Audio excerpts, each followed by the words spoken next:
Good afternoon. My name is Ken Marsh. I'm with Infinity Benefit Solutions. And today I'm going to talk on wellness trends and what employers today are doing from a wellness perspective and offerings to their employees.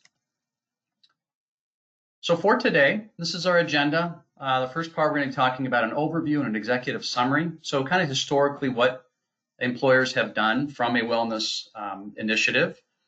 Investment trends, so where they're spending their dollars, employers are putting their money towards particular types of wellness programs.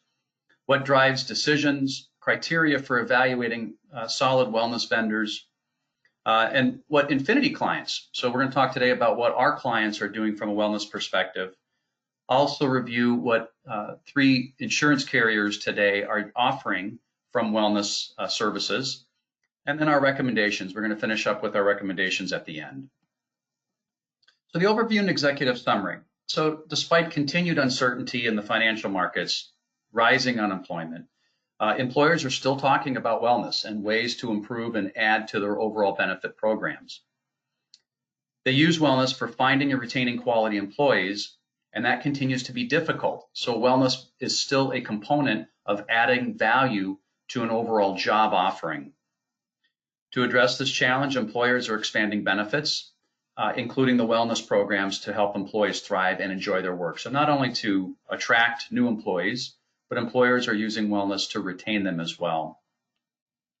At the same time, wellness programs are being utilized on a greater level, but they're also applying greater discernment when choosing a wellness program and what to include in that program.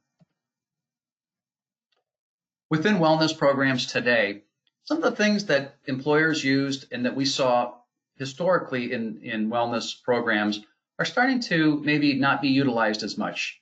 And then some things that we haven't seen now are starting to be incorporated more so and looked at by employees as being more important from a wellness program. So what are some of the things that employees are finding more important today? We call them rising stars. That includes services for mental health support, stress management, mindfulness and meditation, and financial wellness.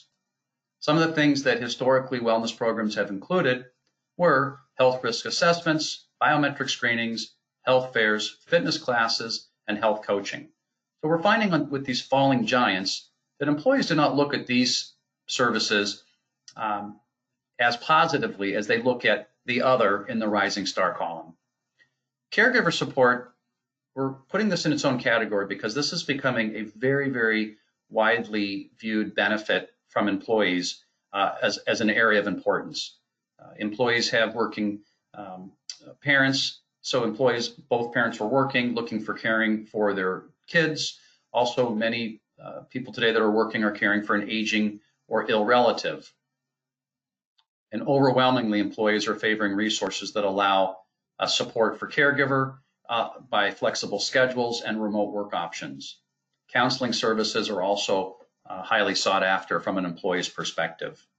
And then financial wellness. Employees are asking and looking for assistance with planning for retirement, planning for saving, planning for college. That's a big part of what we hear from surveys when we're surveying employees on what's important to them. What drives some of the decisions by an employer? Rising cost of benefits. So an employer looks at rising cost of benefits, and in order to maintain a competitive benefit program, they look to things that maybe aren't as expensive or currently rising as high, which would be things like wellness programs. Creating a competitive benefit plan. So you have 2 identical benefit plans. If one of those includes added benefits from wellness, that's going to be a more competitive plan from the perspective of the employee. Matching the employer and the employee interests. So if an employer has an interest to reduce tobacco cessation and employees are looking at meditation services, we don't have a matching employer-employee interest. And then measuring the real return on investment from any changes that are made or benefits that are added. Uncertainty about healthcare reform.